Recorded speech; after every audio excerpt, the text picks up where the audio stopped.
وجاء المعذرون من الأعراب ليؤذن لهم وقعد الذين كذبوا الله ورسوله. Suddenly, the horn of a flying, speeding car from behind, and in less than a second, bam! It collided with the crippled car. He said, the young man in between the two cars fell to the ground with critical injuries. We rushed to the scene, grabbed the young boy, took him to the car, called the ambulance, called the hospital to prepare for our arrival. The ambulance was going to be late, so they put him in the car. He mentions that he was of blossom age, tender age. He was a young adult, still in his late teens. He was mumbling something, but we could not understand what he was mumbling due to the rush that we were in. He said he was religious. You could tell from his appearance.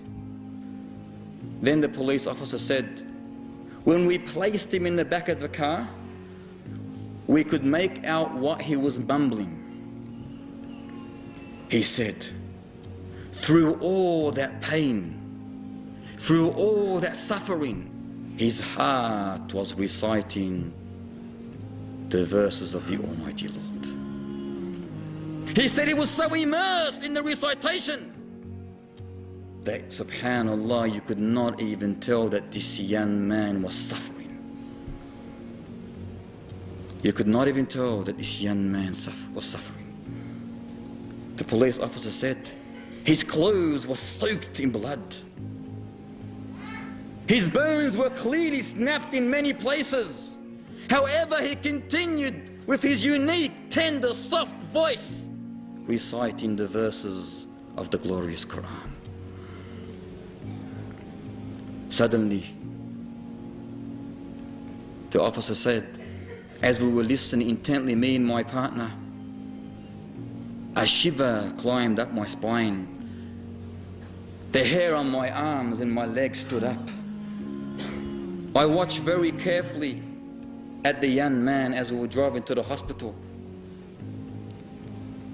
His hymn became silent. He raised his hand, raised his index towards the sky, and said, La ilaha illallah. Allahu Akbar. He said, La ilaha illallah. Thus he slumped. Thus he slumped. He said, quickly I went to the back of the seat. I felt his breathing. I felt his pulse. I felt his heart. He was dead. He was dead. He said, I could not stop staring at his face, the beauty of his face. A tear fell from my eyes, but I hid it in shame. I turned to my partner and told him that the boy's life has ceased. He's finished. That young man is finished. The police officer burst in cries. And thus when he heard his partner crying in such a manner, he could not hold himself. The whole car, the patrol car, was fogged with emotions. Was fogged with emotions as they were driving to the hospital. They reached. They struggled through the corridors, telling the nurses, the doctors, the onlookers what had happened. One of the hospital staff went and called his home. His brother picked up the phone and said, after being informed of his brother's accident, he said my brother would go and visit his only grandmother every single week who lived outside the town, and he would make sure that he would always spend time with those poor children and orphans who were idle in the streets. The whole town knew him, he said. They knew him because he used to give them Islamic literature, cassettes, books. He filled his old Mazda, his dusty old Mazda, with sugar and wheat and rice and even candies for the poor people in that town. Yet he himself was struggling to live.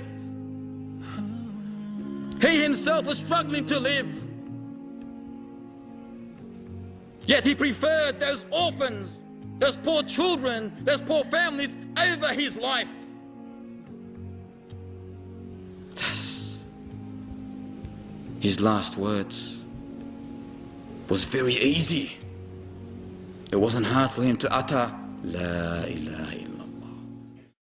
أجبت لمن يتم له السرور بدار كل ما فيها غرور وكيف يلذ ساكنها بعيش ويعلم أن مسكنه القبور عجبت لمن يتم له السرور بدار كل ما فيها غرور وكيف يلذ ساكنها بعيش ويعلم أن مسكنه القبور ويعلم أن مسكنه القبور ويعلم أن مسكنه القبور فسلام